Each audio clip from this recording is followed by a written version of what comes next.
السلام علیکم ورحمۃ اللہ لا حول ولا قوة الا باللہ حسبنا اللہ ونعم الوکیل یا حی یا قیوم برحمتک استغیث لا الہ الا انت سبحانک انی کنت من الظالمین ربنا آتنا من لدنک رحمة وهیئ لنا من امرنا رشدا اللهم صل علی محمد وعلى آل محمد واصحاب محمد وازواج محمد وامة محمد اجمعین الى یوم الدین آمین.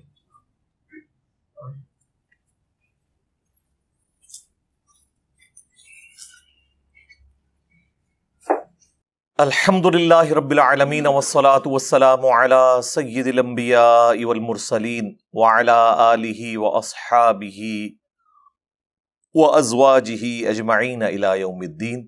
الحمدللہ آج 25 ستمبر 2022 کو سنڈے کے دن ہمارا یہ پبلک سیشن نمبر 61 منعقد ہونے جا رہا ہے. آج کوئی ایسا کرنٹ ایشو نہیں کہ جسے میں ڈسکس کروں. کچھ چیزیں ہیں لیکن چونکہ ابھی تک وہ امیچور ہیں اس لیے ان پہ بات کرنا جو ہے وہ خام خواہ ایک مصیبت کھڑی کرنے والی بات ہے. تو اس لیے میں ڈائریکٹلی آپ کی پرچیاں اللہ کا نام لے کے شروع کرتا ہوں. یہ جو ریئل ٹائم آپ کی پرچیاں آئی ہوئی ہیں.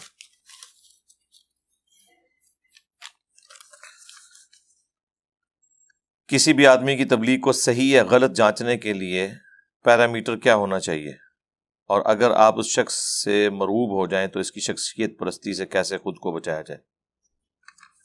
دیکھیں، یہ تو ایک جنرل سوال ہے، اس کے اوپر تو گھنٹوں بولا جا سکتا ہے. مختلف لوگوں کا مختلف پوائنٹ آف ویو اس حوالے سے ہوگا. ہمارے نزدیک تو وہی کرائٹیریا ہے کسی کو جج کرنے کا کہ اس کی بات قرآن و سنت کی دلیل کے مطابق درست ہے یا نہیں ہے. میرا خیال ہے ایک مسلمان کو یہ بات تو اب سمجھ آ جانی چاہیے کہ فرقوں کے کسی بڑے سے مرعوب ہو کے اس کی ہر بات کو درست نہ مانا جائے.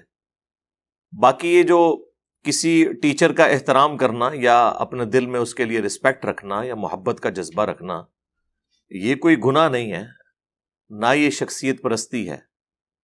شخصیت پرستی تو اگر ان معنوں میں دیکھا جائے تو وہ تو رسول اللہ کے لیے بھی نہیں ہے. ہم پرستش تو اللہ کی کرتے ہیں. پرستش کا جو لفظ ہے ورشپ، پوجنا، وہ تو صرف اللہ کے لیے خاص ہے. لیکن رسول اللہ کی محبت ہمارے ایمان کا حصہ ہے. آپ صلی اللہ علیہ وآلہ وسلم کی محبت اسلام کی بنیاد ہے. اسے تو کوئی شخصیت پرستی تو نہیں کہہ سکتا. اگرچہ نبی الاسلام بھی اللہ کی مخلوق ہیں، خالق تو اللہ ہی ہے، لیکن رسول اللہ صلی اللہ علیہ وآلہ وسلم کے ساتھ ہماری ہمیشہ کی کامیابیاں جڑی ہوئی ہیں آپ کی اطاعت کے اندر. حتیٰ کہ اللہ تعالیٰ نے یہاں تک فرما دیا ہے من یطع الرسول فقد اطاع اللہ، جس نے رسول کی اطاعت کی اس نے اللہ کی اطاعت کی. اب یہ بہت بڑی بات ہے. ایک تو عام آیات آپ سنتے ہیں نا، اطیعوا اللہ و اطیعوا الرسول، اطاعت کرو اللہ کی اس کے رسول کی. لیکن یہ بہت بڑی بات ہے کہ من یطع الرسول فقد اطاع اللہ، جس نے رسول کی اطاعت کی اس نے اللہ کی اطاعت کی. یہاں تو پیرلل میں دو اطاعتوں کا ذکر ہی نہیں ہو رہا، بلکہ یہ بتایا جا رہا ہے جو رسول اللہ کا حکم مان لے گا گویا کہ اس نے اللہ کا حکم مان لیا. اس پر بھی ترا قل ان کنتم تحبون اللہ فاتبعونی یحببکم اللہ. اے نبی ان سے فرماؤ اگر تم اللہ سے محبت کا دعویٰ رکھتے ہو تو پھر میری یعنی رسول اللہ کی اتباع کرو، تو اللہ تعالیٰ بھی تمہیں پھر محبوب رکھے گا اور تمہارے گناہوں کو بھی بخش دے گا. یعنی رسول اللہ کی اطاعت میں، اتباع میں اللہ تعالیٰ کی محبت کا کرائٹیریا چھپا ہوا ہے. اور یہاں پر لفظ استعمال ہوا ہے اتباع. اتباع کہتے ہیں محبت کے ساتھ اطاعت کرنے کو. یعنی یہ نہیں ہے کہ آرڈر ہے تو اب ماننا ہی ماننا ہے، دل سے ماننا ہے، اس کو کہتے ہیں اتباع رسول صلی اللہ علیہ وآلہ وسلم. اطاعت تو کسی کی بھی ہو سکتی ہے، ڈنڈے کے زور پہ بھی آپ کی کوئی اطاعت آپ سے کروا سکتا ہے، لیکن اتباع یعنی اندر سے، جسے ہم اپنی پنجابی زبان میں کہتے ہیں ٹڈوں، اندروں وہ محبت کے جذبے کے بغیر نہیں ہو سکتی. تو نبی علیہ السلام کے کیس میں اس طرح کی اطاعت اللہ تعالیٰ کو مطلوب ہے. حتیٰ کہ سورۃ النساء میں اللہ تعالیٰ نے یہاں تک فرما دیا کہ یہ اس وقت تک مؤمن ہی نہیں ہو سکتے جب تک کہ آپ کو اپنے ہر فیصلے میں حاکم نہ مان لیں اور پھر دل سے اس فیصلے کو تسلیم کر لیں، اپنے دل میں بھی اس کے بارے میں کوئی تنگی محسوس نہ کریں. یہ نہیں ہے کہ اوپر اوپر سے مان لیے کہ ٹھیک ہے اب حکم ہے، اندر بھی اگر کوئی خرابی آ گئی نا اس حوالے سے تو ایمان فارغ. بہت بڑی چیز ہے. بخاری مسلم دونوں میں حدیث ہے کہ تم میں سے کوئی شخص اس وقت تک مؤمن ہی نہیں ہو سکتا جب تک کہ میں اسے اس کے ماں باپ اولاد سب لوگوں سے بڑھ کر عزیز نہ ہو جاؤں.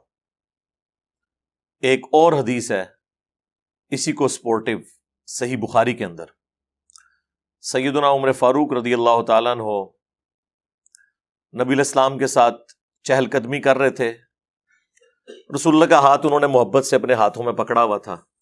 بس اس دوران انہوں نے اظہار محبت کرتے ہوئے کہہ دیا، یا رسول اللہ آپ مجھے اس پوری دنیا میں سب سے بڑھ کر محبوب ہیں سوائے میری اپنی جان کے.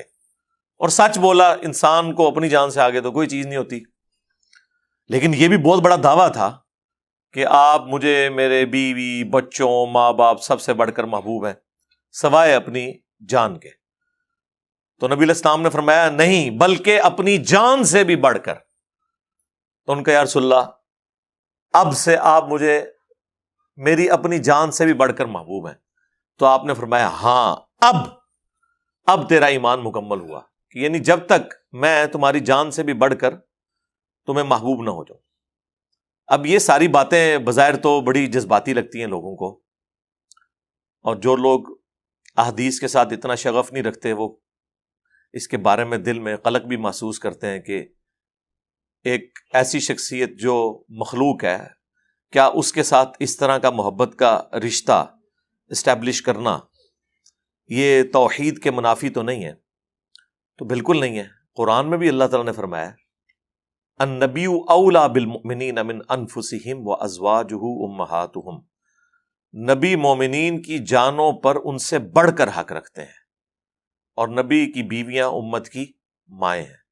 یعنی ہماری جان سے بھی بڑھ کر ہم پر حق ہے اللہ کے نبی کا. یہ تو قرآن کی آیت ہے، یہ حدیثیں نہ بھی ہوں بخاری مسلم کی، یہ تو قرآن میں موجود ہے. پھر سورہ التوبہ کے اندر جس شان سے اللہ تعالیٰ نے نبی صلی اللہ علیہ وآلہ وسلم کی محبت کے حوالے سے ڈسکشن کی ہے،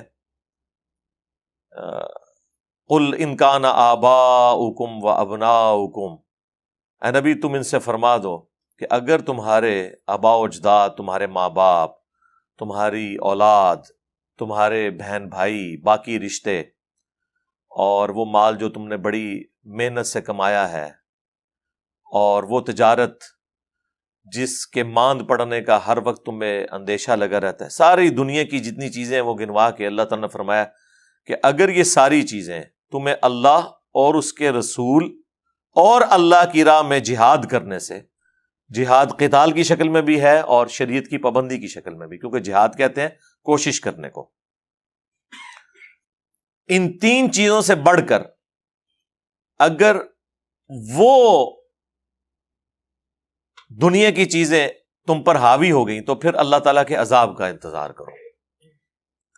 بہت سخت وعید ہے. تو یہ تمام باتیں بتانے کا مقصد یہ ہے کہ اللہ کے سوا کسی ہستی سے محبت رکھنا عقیدہ